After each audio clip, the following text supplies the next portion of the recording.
There is a secret architecture behind your everyday life, a blueprint that shapes your moments, molds your perception, and silently scripts the unfolding of your reality. But this architecture is not built from bricks or bones or binary code. No, it is carved from words. Like invisible rivers flowing through the landscape of your mind, the words you speak become the water that feeds your world. They are spells cast not in mystery but in plain sight, uttered without reverence, yet possessing the power to command matter, mood, and meaning. Let me tell you a story before we go further. A young child once stood at the edge of a forest, lost, not in geography, but in meaning. He whispered to the trees, "I am afraid." And as if obeying a command, the forest darkened, shadows thickened, and every sound echoed fear. Later, when the same child returned, older, wiser, and curious, he whispered instead, "I am home." The forest, unchanged in structure, now bloomed with light and melody. Nothing had altered, except the word. And in that shift, reality had bent. Stay with me until the very end of this video, because what you're about to learn isn't just another piece of self-help advice, it is the hidden scriptwriter behind your fate. And if you haven't yet subscribed to this channel, do it now. Because each episode like this is a breadcrumb leading you deeper into the cosmic truth of who you are and what you're really capable of. Now take a deep breath. We are entering the whispering corridors of reality itself, where language becomes law and every word spoken is a thread woven into the tapestry of what will be. You've likely heard the phrase "words have power," but this is not merely metaphor, it's mechanics. The physics of thought, the gravity of belief, the quantum blueprint where sound shapes substance. Words are not neutral, they are directional. Every sentence you speak is like a compass, pointing your inner world, and therefore your outer world, toward a specific destiny. They tell your subconscious what to notice, what to ignore, what to build, and what to tear down. When you say, "I'm always unlucky," your reality bends to prove you right. When you utter, "I can't," your neural architecture contracts, creativity diminishes, and doorways close, not in the world, but in your awareness of it. But here is the truth they never taught you in school. Language is not just descriptive, it is generative. It doesn't merely report on what exists, it participates in creating it. In ancient traditions, words were sacred instruments. In Genesis, God speaks the world into being, "Let there be light," and there was light. In Eastern mysticism, mantras are vibrations meant to reorder the internal universe. The Egyptians carved spells into stone. The shamans chanted creation into rhythm. Somewhere along the way, modernity forgot. But you haven't. That is why you're here. Something inside you remembers. In this journey, we will not be giving shallow affirmations or plastering positive phrases over broken walls. No. We are going to peel back the veil and show how words build worlds. You'll begin to see that every casual phrase is a tool or a trap. That jokes wrapped in self-deprecation are still seeds. That sarcasm, repeated, becomes a self-fulfilling echo. That "I am" is not merely an identifier, it is an invocation. Imagine for a moment that you are both sculptor and stone. Your words are the chisel. Each time you say, "I am tired," "I am no good," or "I can't do this," you carve another line into your form. Slowly, you become what you repeatedly say, not because magic dust fell from the sky, but because you aligned your body, your choices, your attention, and your neurochemistry with that phrase. And the universe, obedient to the frequency of your being, simply delivered matching evidence. The most profound prison is the one built from syllables. A person who declares, "I am not worthy," has no need for chains. The sentence is enough. But here is the miraculous inverse. When you change the sentence, you begin to dissolve the cell. I am healing. I am open. I am more than I knew yesterday. These are not just statements. They are scripts. Realities waiting to be rehearsed into being. If you are still listening, then something in you knows this isn't just poetic language. You've felt the sting of words unguarded and the soaring freedom of words well chosen. Perhaps you've watched a child light up when told, "You're brave," or you've seen someone crumble under the repeated phrase, "You'll never change." These aren't just opinions, they're programming, and the mouth is the keyboard. This exploration is not about censorship of speech, but consciousness of it. It is about the sacred responsibility of the tongue, the sacred stewardship of sound. Because when you realize your words are spells, you stop casting curses on yourself and others out of habit. You begin, instead, to bless. And so we embark. This is not merely philosophy, it is physics. Not merely psychology, but the software behind your fate. When we are finished, you will not only understand how your words control your reality, but you will never speak the same way again. If the introduction was a slow lifting of the veil, then now we enter the sacred chamber behind it. The mechanics of magic disguised as language, the scaffolding of unseen laws built into every syllable. To truly understand how your words control your reality, you must first come to terms with the startling idea. You are not just speaking into the world, you are speaking the world into shape. Every word is a brushstroke on the canvas of your experience. Each sentence, a spell, each phrase a prophecy. Let us begin with the oldest root, the word as vibration. In the beginning was not simply sound, but frequency. Before matter, before form, there was movement, a tremor, a tone. Everything we now touch and name was once shaped by unseen vibrations, collapsing the undefined into definition. This is not metaphor, but quantum law. The particles that make up your body and this reality respond not to solidity but to energy, to wave, to sound. So when you speak, you are not simply articulating thought. You are sending pulses through the field, pressing keys on the unseen piano that plays the music of form. Language, in its purest sense, is a force, a technology. But unlike artificial constructs, this one is native to your being. Your words act as a signal to the subconscious mind, your inner architect, which then dutifully reorganizes your behavior, your mood, and your interpretation of events to match what you declared. Tell yourself often enough that life is hard, and your perception will filter out the ease, ignoring the blessings.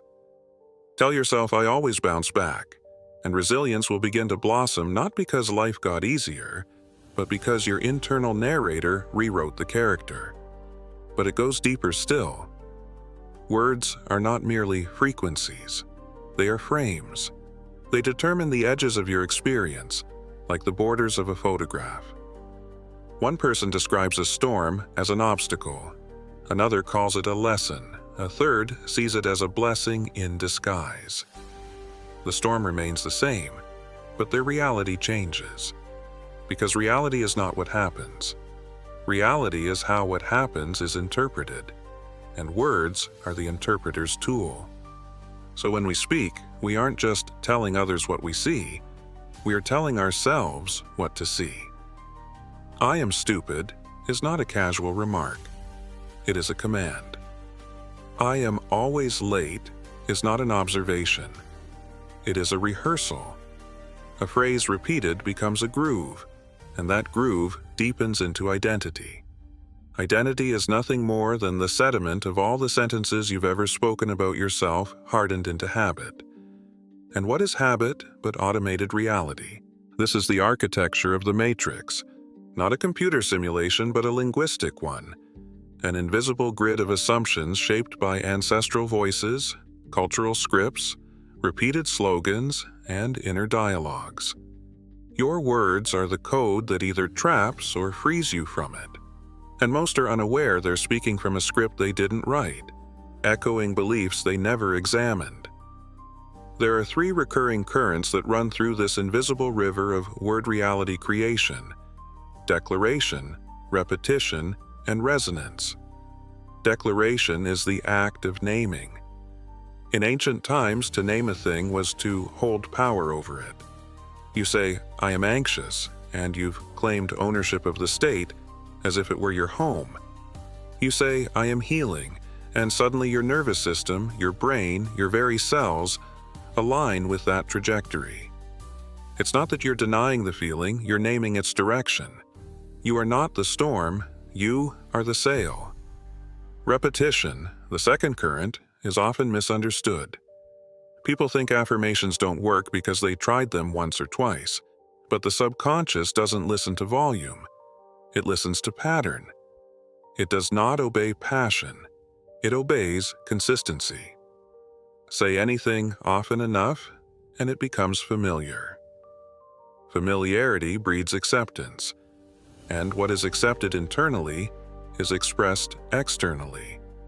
This is why media, advertising, and propaganda use repetition so effectively. The same phrase said over and over, even without evidence, begins to feel true. Your brain doesn't want truth. It wants what's consistent. And your words can provide that consistency for better or worse. The third current is resonance. Every word has a charge, not just its meaning, but its emotional signature. The word freedom feels different from trapped, love from lonely. The tone, the emotional texture, the energy behind your words is like the perfume behind a letter. It lingers, it informs, it infects the reality around it. This is why tone matters more than content. It's why you can say the right thing and still produce a wrong outcome. It's not just what you say, it's what frequency your words are riding on. Speak from fear, and even words of love tremble. Speak from truth, and even a whisper carries thunder. Once you grasp this, you begin to understand why the ancients guarded the power of the word, why initiates were made to stay silent until they were ready, why priests, prophets, and poets alike have always revered language as sacred. Because they understood, you are a being made of vibration, living in a field of vibration, shaping vibration through every word you utter. And here lies the crux of this cosmic game. Most people are using this power unconsciously. They don't realize they are writing the next chapter of their life with throwaway lines, shaping the atmosphere of their future with sarcastic remarks, or shrinking their infinite self down to size with casual declarations like, "I'm just not good at that." Each phrase, though said in jest or frustration, is still a seed, and the universe, impartial gardener that it is, grows whatever is planted. So to master your reality, you must first master your tongue, not through silence, but through sacred speech, not through censorship, but through alignment. Every word must pass through the fire of awareness. Is this building the world I want to live in, or is it reinforcing the one I want to leave behind? The next time you speak, imagine your words as bricks. What are you building? A cathedral, a prison, a path, a wall? Because one thing is certain: your reality is listening. Let us now descend into the mythic layer, the place where symbols speak louder than facts, and where the deepest truths are hidden not in data but in story. For to truly grasp how your words control your reality, you must see it not just in terms of psychology or physics, but in the form that has carried wisdom across centuries: the allegory. Consider first the story of the Garden of Echoes. In a forgotten realm, there existed a garden unlike any other. It was vast, lush, filled with trees that bore fruits of emotion: joy berries, sorrow figs, anger apples, and hope grapes. But this garden had no wind, no animals, no rain. The only force that moved the leaves, stirred the vines, or brought the fruit to ripen was voice. Every word spoken within the Garden of Echoes became a seed. The moment a traveler spoke, whether in pain, praise, or prophecy, the garden would answer. "I am alone," said one wanderer, and from the soil grew thorned bushes that closed in, creating walls of solitude. "I am safe," said another, and flowering vines of light wrapped gently around them, warding off shadow. Over time, those who remained in the garden learned a secret. The garden never judged. It only echoed. It did not distinguish between lies or truth. It simply took the energy of your words and grew them into your world. This is the universe you live in. You may not see the vines or the blossoms forming, but they are there, growing in the field of probability, maturing in the soil of your future. And you are speaking them into being every single day, not just aloud, but internally. That constant looping dialogue within you, the one that says, "I'm behind, I'll never catch up, I'm not ready," that's your personal Garden of Echoes, and it is listening, not to your wishes, but to your words. Or consider the tale of the three builders of Babel. In a land before languages were divided, 3 builders were sent to erect a tower to touch the stars. The first builder worked in silence, believing that thought alone was enough to shape stone. His tower remained half-formed, crumbling under the pressure of unexpressed intent. The second builder shouted commands, barking orders and cursing the sky when things went wrong. His tower rose quickly, but each level was unstable, and it collapsed with the first wind. The third builder, however, sang as he worked. He spoke to the stone as though it were alive. He whispered affirmations into the mortar. "You are strong. You will rise. You are sacred." Over years, his tower reached toward the stars, not just in height, but in harmony. Each stone, infused with intention, became weightless with purpose. The lesson? Words not only guide the outer world, they saturate the material with meaning.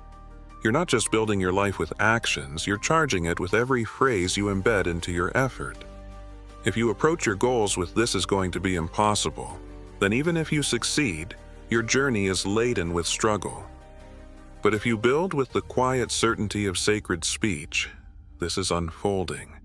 I am capable. I trust the process," then your tower, like the third builders, will rise with grace. Now let me offer a darker myth. The curse of the mirror tongue. Once, a king grew jealous of a mystic whose words could heal, inspire, and command storms to still. Desperate to steal his power, the king captured the mystic and demanded his secret. The mystic replied, "Your words are already magic, but you've been casting curses on yourself." Furious, the king executed him, but the mystic's last whisper echoed through the court. "Your tongue is a mirror, not a sword. Strike it blindly, and you'll only wound yourself."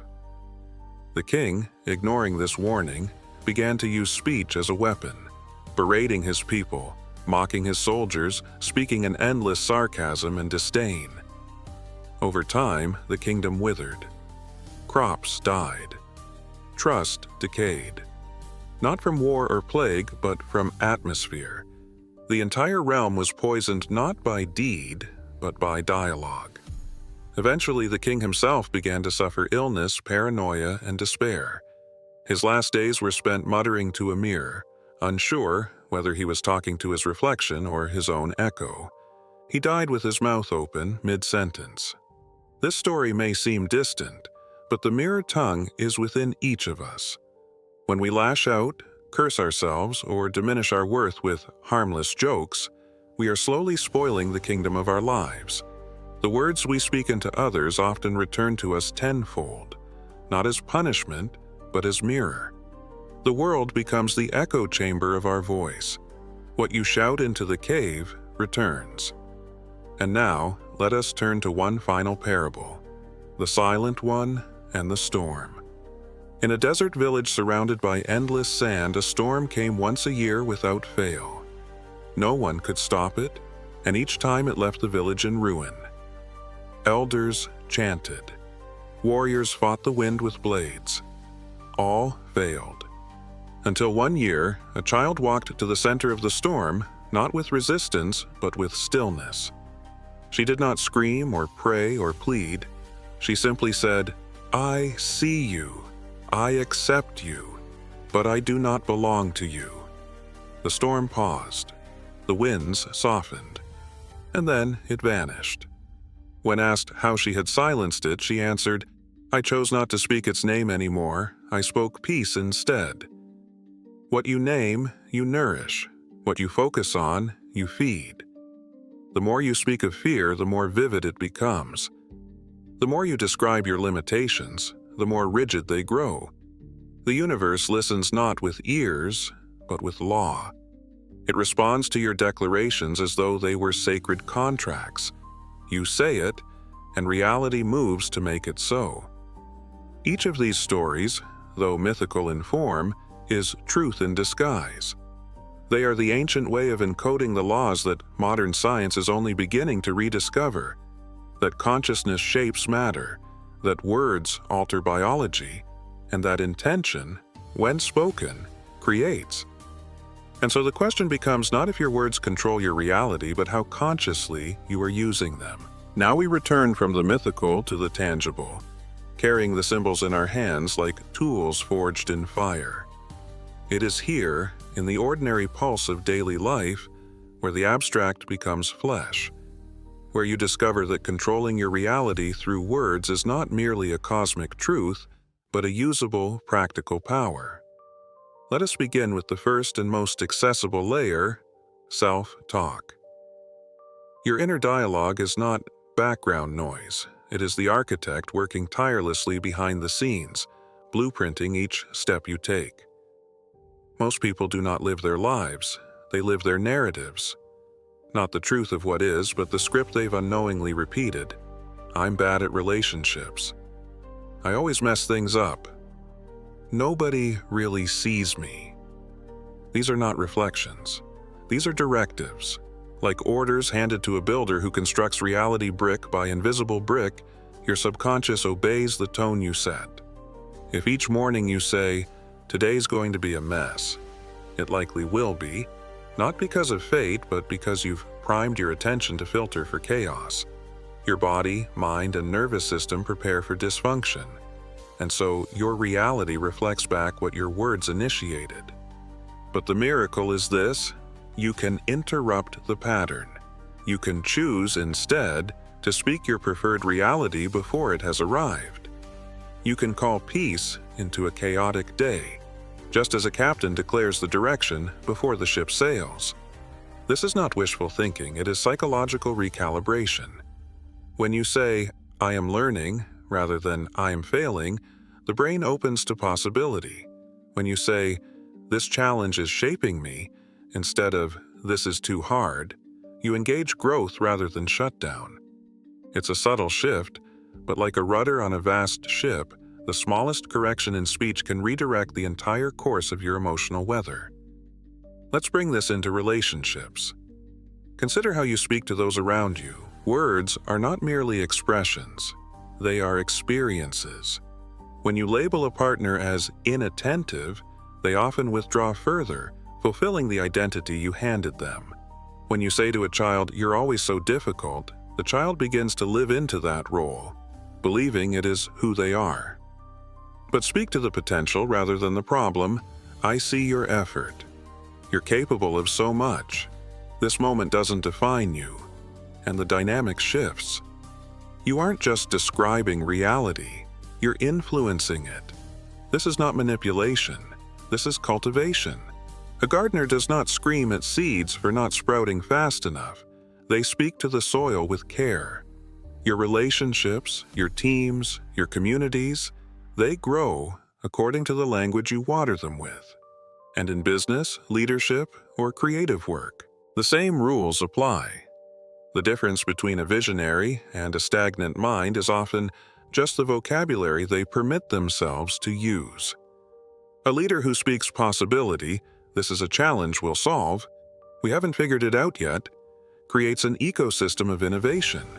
But a leader who says, "It's always like this," or "This won't work," closes the door before it opens. Words build morale or erode it. They inspire courage or breed caution. The climate of any endeavor is seeded with syntax. Then there's your health. This is where language leaves the realm of philosophy and enters the blood. Studies have shown that the words we use can affect stress levels, immune response, even recovery time.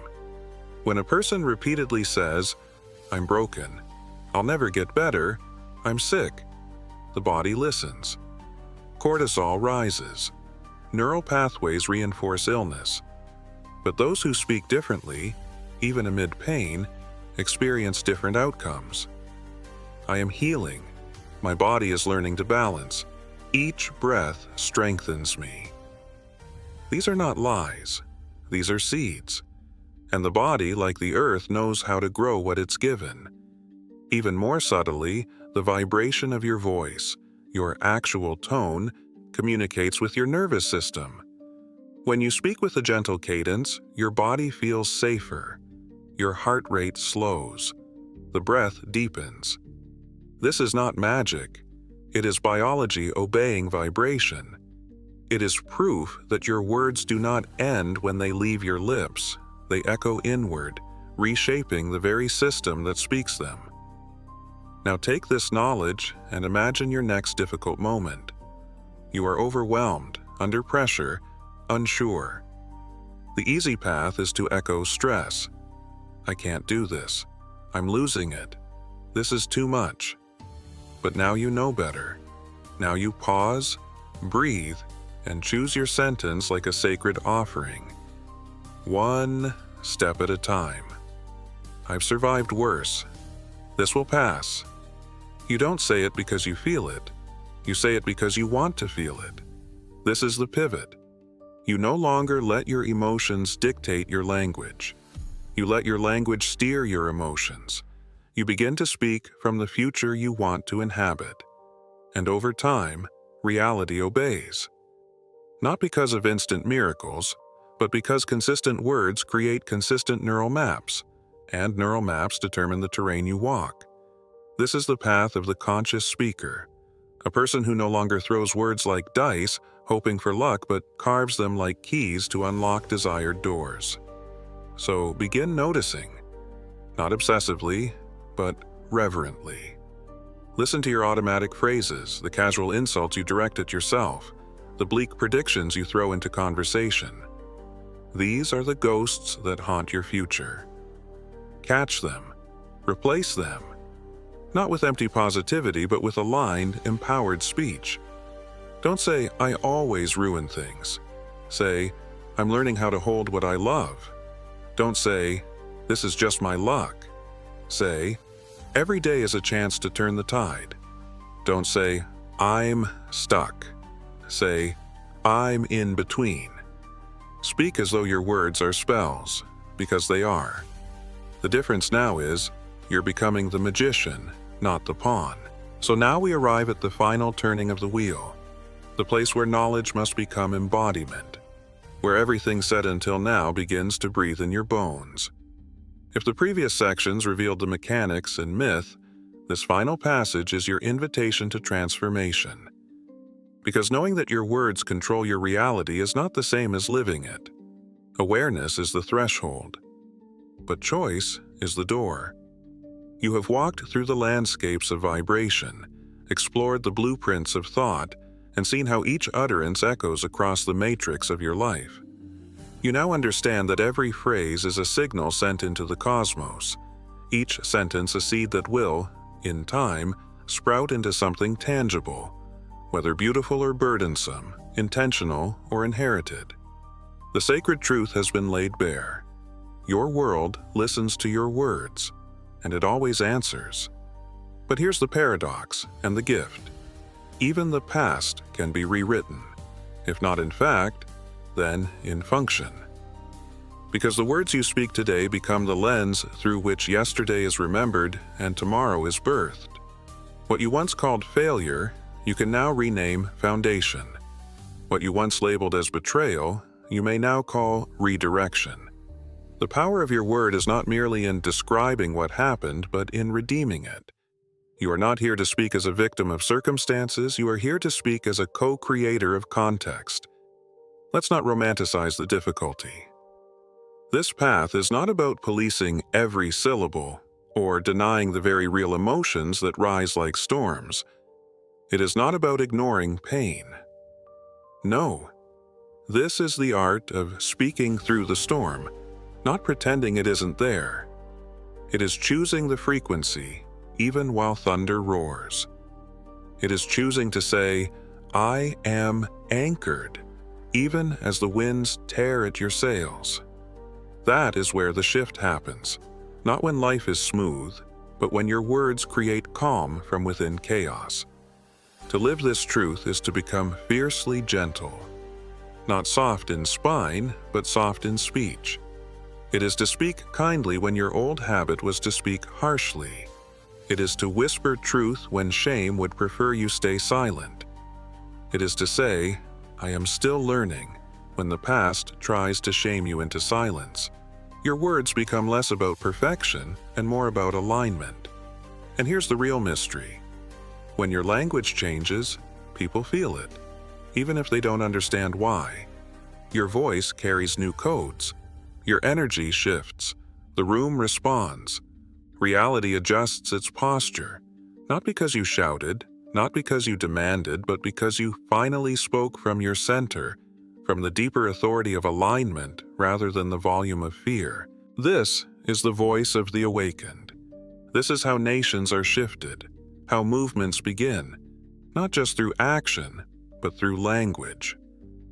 I have a dream, said a man, and the sentence echoed louder than gunfire.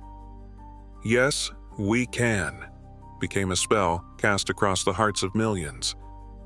Be the change, whispered another, and the world listened. Words are the DNA of every revolution, the ink of every scripture, the breath of every transformation. And now that same power belongs to you. But the revolution must begin inside. So what will you speak now? When the next quiet moment comes, when the day pushes against you, when the old stories rise like ghosts asking to be believed again, what will you say? Will you say what was said to you by others? Will you echo old injuries? Or will you become the author of a new script? A sacred one. One that begins not with the inherited curse of I am not enough, but with the bold blessing. I am willing. I am awake. I am rewriting. Speak not just from your throat, but from your soul. Let your words be slow enough to carry meaning, clear enough to reshape belief, sacred enough to align with truth. And in doing so, you will find that the world reshapes itself to match your voice. The garden, the tower, the storm, all of it lives inside you. So now I leave you with this. Speak as if the universe is listening. Because it is. Speak as if your body is listening. Because it is. Speak as if your future self is listening. Because they are already becoming what you declare today. Let your next word be a key. Let your next sentence build a bridge. Let your speech become a sanctuary. Because when you speak with awareness, you no longer live inside your words. They begin to live inside you.